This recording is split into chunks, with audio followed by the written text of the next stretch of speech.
वक्रतुंडम शांताकारं भुजगशयनं पद्मनाभं सुरेशं विश्वाधारं गगनस्पर्शं मेघवर्णं शुभंगम। युगों युगों से बहती इस गंगा ने न जाने कितनी तपस्याओं को मान और कितनी आस्थाओं को वजूद दिया है। ओम नमामि नमामि गंगे गंगे वंदः वंदः दिव्य दिव्य त्यार्थे त्यार्थे अस्ति प्रवाह। अस्ति प्रवाह।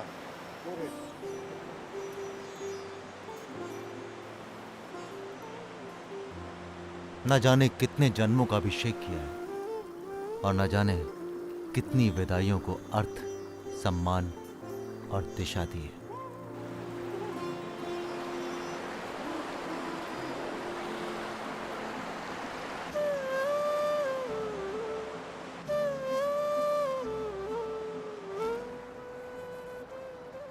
जो हाथ मेरे सर पर था, जो हमेशा मुझे सुरक्षित महसूस कराता था, वो हाथ मेरे सर से उठ गया। जो ताकत मुझे हर वक्त ये यकीन दिलाती थी कि ज़िंदगी में अगर कभी मेरे कदम डगमगाए भी तो कोई है जो मुझे संभाल लेगा, वो ताकत कहीं चली गई। अपनी हर तकलीफ़ में, अपनी हर खुशी में जो सबसे पहला फ़ोन नंबर मेरे जहन में आता था, वो फ़ोन नंबर बंद हो गया। अभी कुछ समय पहले मेरे पिताजी का निधन हो गया। पर ये जीवन का चक्र है, जो आता है उसे जाना भी होता है, और इस बात को जितनी जल्दी हम अपना लें उतनी जल्दी शायद शांति मिलती है। हमारे हिंदू धर्म के अनुसार अगर जाने वाले की अस्थियां गंगा में बहाई जाएं तो जाने वाले की आत्मा को शांति मिलती है। तो आज मैंने और मेरे परिवार ने अपना वो फ़र्ज़ निभाया, और मैं उम्मीद करता हूँ कि मेरे पिता जहाँ कहीं भी हैं, शांति में।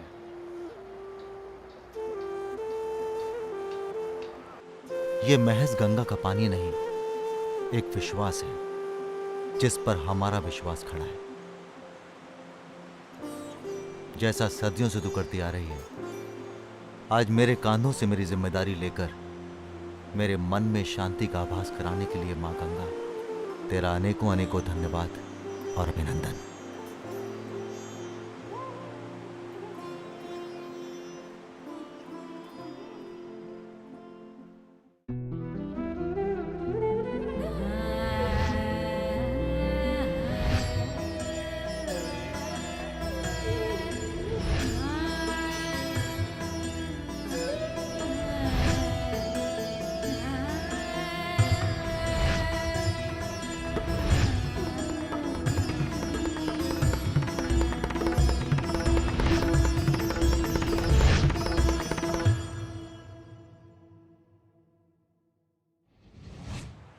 इस कड़ी में धर्म को कर्म के साथ जोड़ूंगा, होऊंगा हर की पौड़ी के एक लंगर में शामिल। देखूंगा कैसे हरिद्वार में हो रहा है रामायण जैसी पौराणिक कथाओं का दीवारों पर आकर्षक चित्रण। बहुत बहुत खूबसूरत। होगी मुलाकात डायरेक्टर जनरल नमामि गंगे से, जो मुझे बताएंगे कि किस तरह से नमामि गंगे कर रही है गंगा का बचाव। गंगा जी कैसी हैं, हम और आप नहीं, जो उसके अंदर रहने वाली मछलियां हैं, जो डॉल्फिन है, वो बताएं कि यस अब हमारे लिए अच्छा माहौल है। जानूंगा कि क्यों सिद्ध संत के आश्रम में पाली गई गायों का दूध नहीं लिया जाता। तो हम सेवा ही करते हैं, चाहे वो बैल हो, गाय हो, कुछ भी हो। जानूंगा एक प्राचीन गुरुकुल का समृद्ध इतिहास। महात्मा गांधी जी 3 बार यहाँ पर आए जी पंडित मोतीलाल नेहरू जी आए। जी। मेरा अगला पड़ाव है हरिद्वार। हरिद्वार और ऋषिकेश की दूरी लगभग 20 किलोमीटर है। राजीव जी, आपका ओरिजिनल राजस्थान में गांव? कालंदरी, जिला सिरोही। जिला सिरोही जी। पूरा भाई खाता है यहाँ पे। बहुत बहुत शुक्रिया पंडित जी। पर जाने से पहले एक बात जरूर जानना चाहूँगा आपसे कि ऐसा क्यों मानना है हमारे हिंदू धर्म में कि अगर किसी के जाने के बाद उनकी अस्थियों का विसर्जन गंगा में हो तो उनकी आत्मा को शांति मिलती है।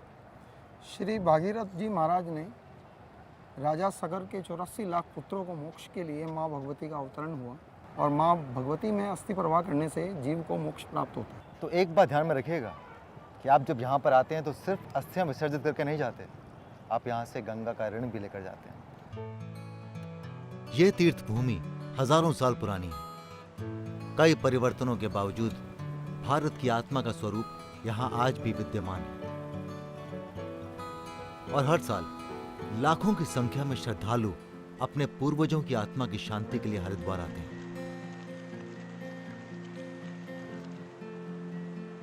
इस क्षेत्र में पूर्वजों की आत्मा के उद्धार के लिए अन्नदान का विशेष महत्व है।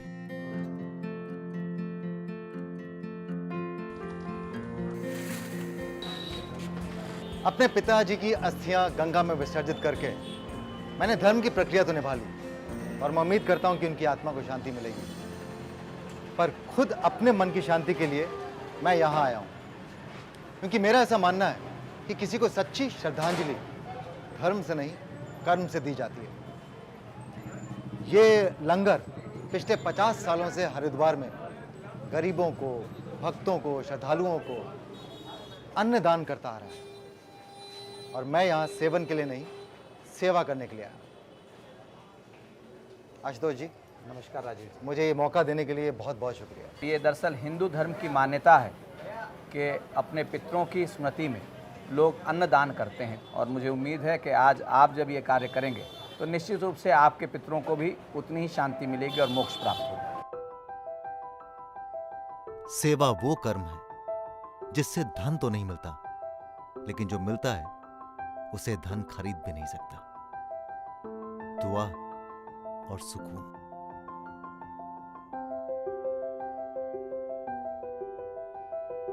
कोरोना काल में हरिद्वार में बहुत सारे प्रदेशों के यात्री फंस गए थे जी, उस दौर में भी हम लोगों ने यहाँ लगभग 2000 लोगों को प्रतिदिन भोजन वितरित किया। यही गुजारिश है मेरी आपसे भी। धर्म का पालन तो आप करते ही हैं, साथ साथ में अगर कर्मों का पालन भी करेंगे तो शायद जो सुख शांति की हम तलाश करते हैं वो निश्चिंत ही मिल जाएगी।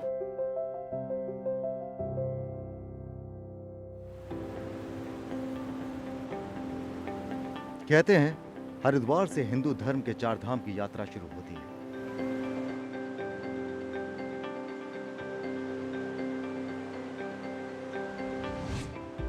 आगे है हरिद्वार को स्वच्छ रखने के प्रयास में कैसे हो रहा है रामायण जैसी पौराणिक कथाओं का दीवारों पर चित्रण।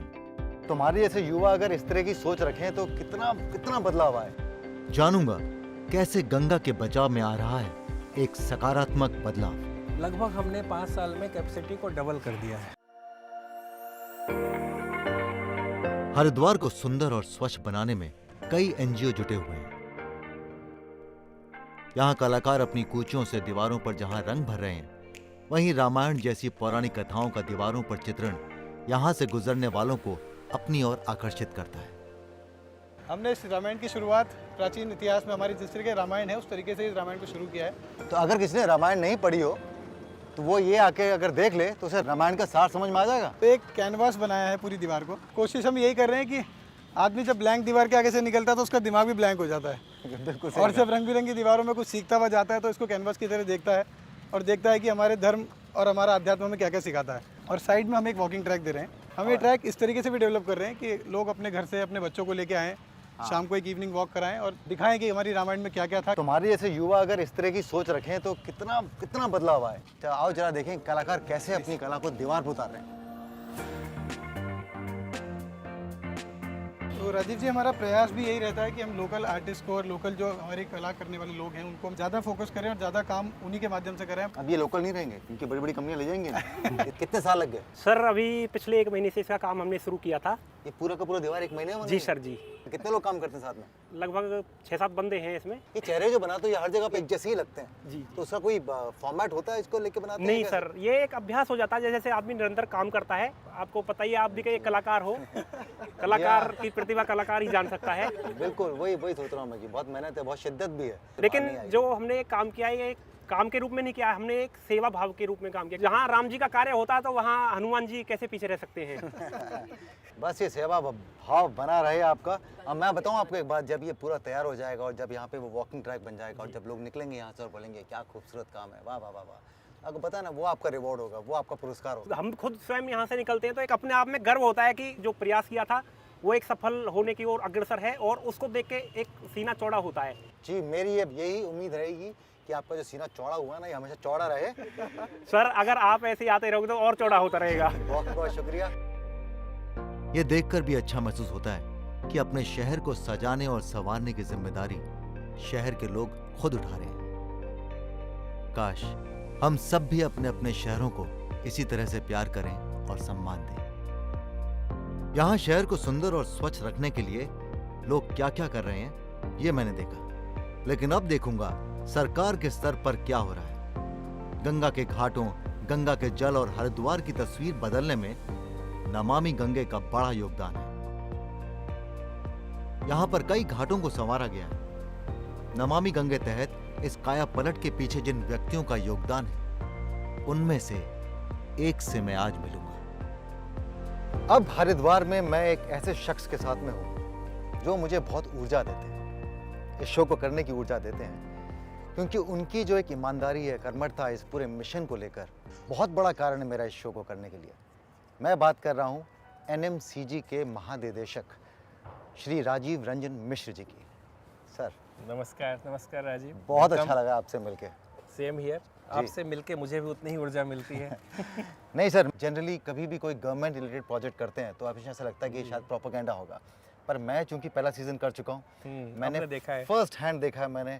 तो आम आदमी के लिए सर एक बहुत सिंपल तरीके से आप ये बताइए कि NMCG का लक्ष्य क्या है? गंगा जी जिस तरह से निर्मल और अविरल थी और अभी भी हैं, उसी को बरकरार रखना। और गंगा जी कैसी हैं हम और आप नहीं, जो उसके अंदर रहने वाली मछलियां हैं, जो डॉल्फिन है, वो बताएं कि यस अब हमारे लिए अच्छा माहौल है, हम अच्छी तरीके से पनप रहे हैं। पर सर ये इतनी बड़ी नदी है, इसको मैनेज करना, मेंटेन करना, इतना बड़ा मिशन जो आपके सर के ऊपर है, क्या ये आसान है? आसान तो नहीं है, लेकिन असंभव भी नहीं है। ये असंभव तब नहीं है अगर हम सब साथ मिलकर काम करें। हरिद्वार में ही कितने लोग हमारे साथ जुड़े हैं, और यहाँ पे कोई अपनी तौर पे सफाई कर रहा है, सरकारी प्रयत्न हो रहे हैं, STPs बन रहे हैं, नए घाट बन रहे हैं, कॉरपोरेट्स भी आके मदद कर रहे हैं। तो अब वो माहौल हो गया है जब हमें लगता है कि हम सही डायरेक्शन में जा रहे हैं, और लगभग हमारे सारे प्रोजेक्ट गंगा नदी के किनारे पूरे हो चुके हैं। हम घाट इसलिए बनाते हैं कि वहाँ जब लोग आएँ तो उनका जो संबंध है, जो आस्था है गंगा जी के साथ, वो और भी प्रगाढ़ हो। और 5 साल में आप जैसे देखेंगे, जो पहले जो प्लांट्स बनते थे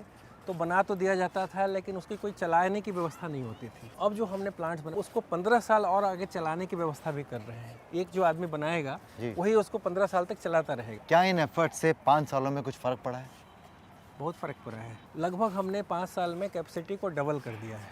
2500 किलोमीटर से ज़्यादा लंबी गंगा, 100 के लगभग शहर, 4000 से ज़्यादा गांव इसके ऊपर हैं। तो जब तक सब मिलकर नहीं एक संकल्प करेंगे कि हमें अपनी ओर से इसको गंदा नहीं करना है, करेक्ट, और उसके लिए लोगों का जुड़ना बहुत ज़रूरी है। बिल्कुल आप जुड़ रहे हैं। ये देखिए ना, अभी कितना खूबसूरत घाट है, सरकार ने कर तो दिया, बना तो दिया आपके लिए, अब इसे मेंटेन करने का दायित्व तो हमारे ऊपर है ना। और सर हरिद्वार की बात करें तो नमामि गंगे के आने के बाद में हरिद्वार का स्वरूप किस तरह से बदला? इतना बड़ा शहर है हरिद्वार और बढ़ता हुआ शहर है, तो लोगों के लिए एक अलग पब्लिक स्पेस होना चाहिए। इसके अलावा हर की पौड़ी को भी हम रिनोवेट कर। Very nice sir. बस सब यही है कि जो आम आदमी है वो भी थोड़ा सा पोर्शन अडॉप्ट कर ले जी, और से अपना समझे, बस थोड़ा थोड़ा कर ले।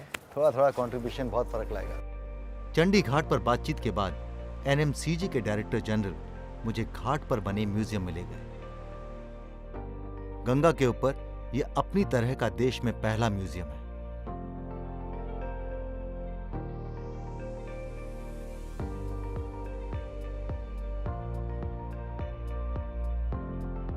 आइडिया क्या था सर इस म्यूजियम के पीछे? हमने सोचा कि एक ऐसा म्यूजियम बनाए जो कि इंटरेस्टिंग भी हो और साथ साथ वैज्ञानिक तौर पे भी लोगों को बताए कि गंगा जी की क्या महत्ता है, इसकी जो जैव विविधता क्या है, इसके लिए हम क्या कर रहे हैं और वो क्या कर सकते हैं। यहाँ पर इस म्यूजियम में नमामि गंगे द्वारा बनाए गए सीवेज ट्रीटमेंट प्लांट के बेहतरीन नमूने हैं। एक नमूना है Dinapur Varanasi sewage treatment plant का, जो कि मुझे बताया गया कि 14 करोड़ लीटर पानी प्रतिदिन शोधित कर सकता है। उसको चलाने के लिए जितनी ऊर्जा की जरूरत होती है, उस ऊर्जा को अपने आप ही बनाता है। ये पुनः उपयोग यानी रीयूज का एक बहुत ही अच्छा उदाहरण है। तो मैं बहुत से गंगा प्रेरियों से मिला हूँ। एक तो अच्छी बात यह थी कि बहुत से वो लोग थे जो बहुत एजुकेटेड नहीं थे।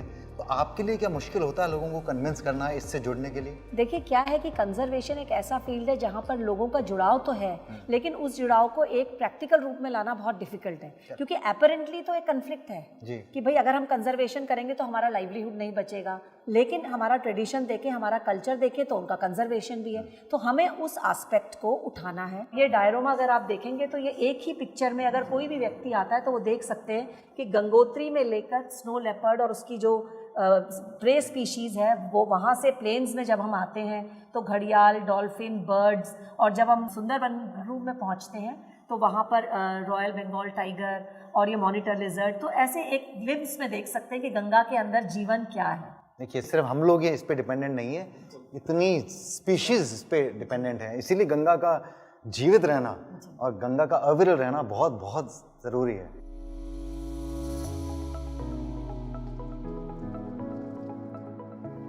कैसे हैं सर? बहुत अच्छा हूँ मैं सर सौम्या सोप है ये, और ये जो है ये गंगा प्रहरी बना रहे हैं। बहुत कमाल की शॉप है और मैं उम्मीद करता हूँ कि बहुत से लोग यहाँ पर आए और जो गंगा प्रहरी जो इतनी मेहनत से ये सामान बनाकर यहाँ पर रख रहे हैं उन्हें लेकर जाएं, उन्हें प्रोत्साहन दें। थैंक यू सर, धन्यवाद सर। सर ये छोटा सा गिफ्ट आपके लिए। आपकी स्माइल ही मेरे लिए बहुत बड़ी गिफ्ट है। Thank you very much. तो मैं क्या करूँ, 2 बोतलें मेरे हाथ में। सर स्माइल वाली ले लेता हूँ बॉटल में। Thank you very much. अब गंगा सक्षम हाथों में है। बहुत अच्छा महसूस होता है जब ऐसा सकारात्मक बदलाव दिखता है। आगे देखिए हरिद्वार के एक आश्रम में कैसे होती है गायों की सच्ची सेवा।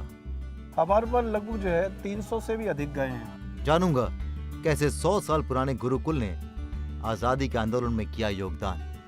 सर्वाधिक क्रांतिकारी यदि किसी विश्वविद्यालय ने निकाले हैं, गुरुकुल कांगड़ी विश्वविद्यालय। हरिद्वार के पास ही है मशहूर राजाजी नेशनल पार्क, जहां के जंगल में पिछली बार मैं आपको लेकर गया था, लेकिन इस बार वहां जाने का कारण कुछ अलग है। तो एक कर्मयोगी से मिलकर अब मैं चल पड़ा हूँ कुछ और कर्मयोगियों से मिलने के लिए। यहीं हरिद्वार के पास इन जंगलों में एक आश्रम स्थित है जिसे सिद्धि स्त्रोत आश्रम कहते हैं।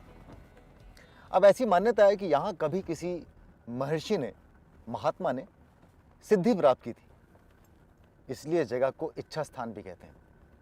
अब इस लालच में कि उनकी इच्छा भी पूरी होगी, बहुत से लोग यहाँ पहुँच जाते हैं, लेकिन मैं यहाँ इसलिए नहीं जा रहा हूँ। मैं यहाँ इसलिए जा रहा हूँ क्योंकि यहाँ पे कुछ ऐसे कर्म भी होते हैं जो कि वाकई प्रशंसनीय है।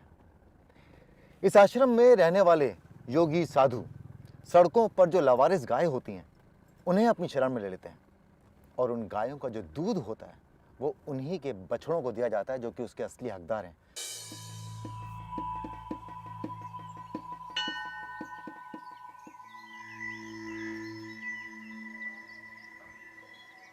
नमस्कार। नमस्कार जी। जी मेरा नाम राजीव खंडेलवाल है और मैं इस आश्रम के बारे में सुनकर यहाँ पहुँच गया हूँ। ये जगह क्या है? ये जगह सिद्ध स्रोत आश्रम है ये, और हमारे गुरुजी यहाँ सिद्ध पुरुष थे, उनसे पहले भी महात्मा रहे। बताते हैं कि जो सबसे पहले भागवत हुई है इस धरती के ऊपर, जो नारद जी ने आनंदवन गंगा के किनारे सुनी है, वो स्थान ये है सिद्ध स्रोत। पर मैंने सबसे बड़ी बात जो यहाँ की सुनी है, जिसकी वजह से मैं यहाँ पर आया हूँ, वो ये कि आप लोग जो लावारिस गाय होती हैं, हाँ जी, हाँ जी, उनको अपनी शरण में लेते हैं। हाँ। और उनका जो दूध है वो उन्हीं के बछड़ों को दिया जाता है, मार्केट में नहीं बेचा जाता। हमारे पास लगभग जो है 300 से भी अधिक गायें हैं। इसका दूध नहीं निकाला जाता, ये बच्चे खुले रहते हैं और दूध वो पी लेते हैं। गुरुजी का मानना था कोई हमें गायें दान कर गया, कैसे कर गया, और हम उसका स्वार्थ भावना से दूध निकाल के पिए, ये ठीक नहीं है। तो वो बच्चे खुले रहते हैं। हम लोग चाय के लिए दूध बाहर से लेते हैं। चलिए तो ये आश्रम को एक बार हाँ करीब से देख लें। तो बताते हैं कि सिद्ध स्रोत जो है, इसका पुराने शास्त्रों में नाम सिद्ध चिल्ला के नाम से मिलता है, सिद्ध राड बोलते हैं जी। और ये जब परिक्रमा निकलती थी, मतलब बद्रीनाथ केदारनाथ की जो यात्रा पैदल करते थे संत महात्मा लोग, तो यहीं से निकलते थे। ये पड़ाव था, सिद्ध पड़ाव। यहाँ थोड़ा रुकते थे, आराम करते थे, फिर आगे चल जाते थे। तो यहाँ एक मंदिर था, उसकी एक खुदाई में से यहीं से निकली है और यहीं स्थापना कर दी।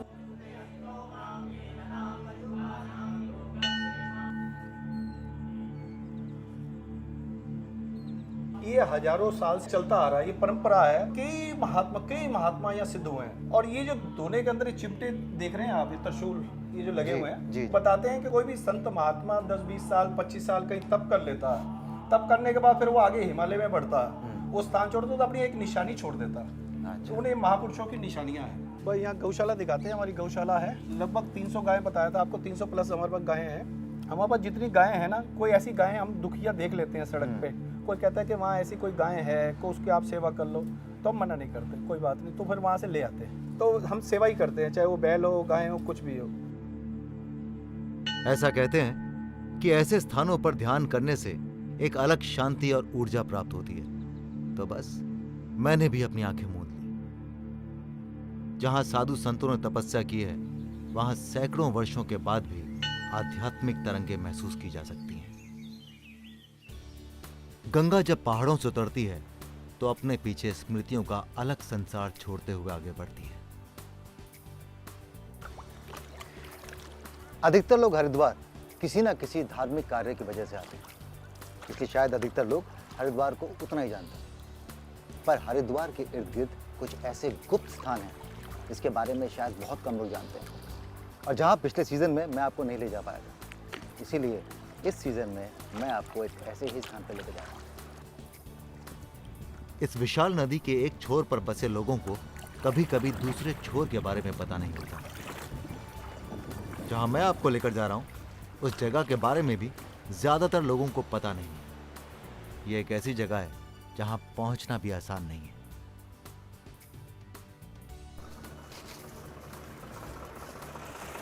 भाई साहब नमस्कार, थोड़ी देर मैं चलाऊं? पक्का?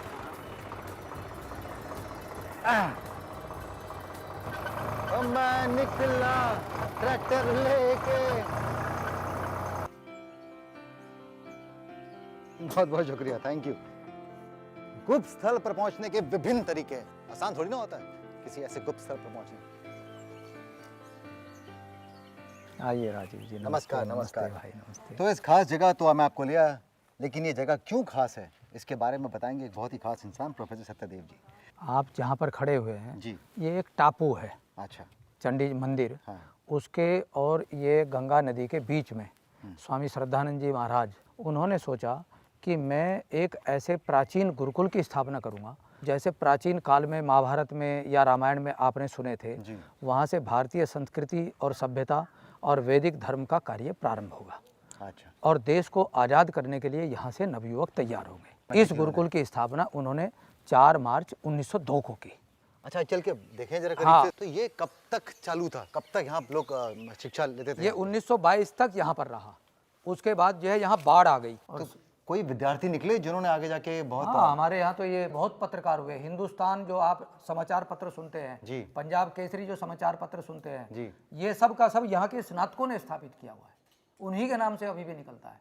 हिंदुस्तान टाइम्स, पंडित इंद्र विद्या वाचस्पति उसके आद्य संपादक थे। तो बहुत ही ऐतिहासिक जगह है ये 100 वर्ष से भी ज्यादा की पुरानी बिल्डिंग है। क्या और बात? आपको आश्चर्य लगेगा, सर्वाधिक पत्रकार यदि किसी विश्वविद्यालय ने निकाले हैं, सर्वाधिक क्रांतिकारी यदि किसी विश्वविद्यालय ने निकाले हैं, गुरुकुल कांगड़ी विश्वविद्यालय। जिन्होंने ये सोचा कि हमारा देश आज़ाद होगा, जिनके कारण से राजीव जी आज भी भारतीय संस्कृति रक्षित है, उसका नाम गुरुकुल कांगड़ी है।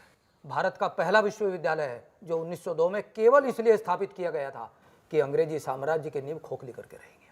क्या बात है, आज इन इमारतों को देखकर देखिए वो सारी बातें आपस, उसका सिर्फ अनुमान लगा सकते हैं, सिर्फ केवल अनुमान लगा सकते हैं। महात्मा गांधी जी 3 बार यहाँ पर आए जी, पंडित मोतीलाल नेहरू जी आए जी, सरदार वल्लभ भाई पटेल जी आए। माने कोई महापुरुष उस समय का ऐसा नहीं था जो यहाँ ना आए। वीर सावरकर यहाँ पर 7 दिन रहे। बहुत ही खूबसूरत अनुभव था मेरे लिए। एक नहीं, ऊर्जा देने के लिए बहुत बहुत गुरुकुल के लिए शुक्रिया। तो मैं समय ही नहीं, मैं अपना जीवन दे सकता हूँ। यहाँ पर आना मेरे लिए भी किसी तीर्थ से कम नहीं था। Satyadev ji, thank you very very much. आज भी ये गुरुकुल कांगड़ी अपने नए रूप में हरिद्वार शहर से चलाया जा रहा है। और सूर्यास्त हो गया। मैं जब हरिद्वार आता हूं तो ऐसा सोचता हूं कि लोग कितनी अपेक्षा लेकर गंगा मां के पास में आते हैं। अगर मैं किसी के जीवन में कष्ट ही कष्ट भर दूं और उसके बाद गंगा मैया से उम्मीद रखूं कि उसकी आत्मा को शांति मिले, तो क्या उसे शांति मिलेगी? मैं नहीं जानता। अगर धर्म हमारा यकीन है तो कर्म उसी यकीन की जमीन है। धर्म अगर उस यकीन को बल देता है तो कर्म उसी यकीन को जीने का मौका देता है। किसी का अधिकार वापस करके किसी का कष्ट कम करके, किसी का दुख बांटकर, इतना तो तय है, यकीन नहीं इतना तय है कि आप किसी का सुकून जीते जी अपनी आंखों से देख सकें। मैं चलता हूं, इजाजत लेता हूं, लेकिन इस उम्मीद के साथ कि अपने धर्म के कर्तव्य के साथ साथ आप अपने कर्म के कर्तव्य को नहीं भूलेंगे। वादा नहीं मांग रहा हूं, बस समर्थन की अपेक्षा रख रहा हूं। शुभ रात्रि। चलिए चलते हैं।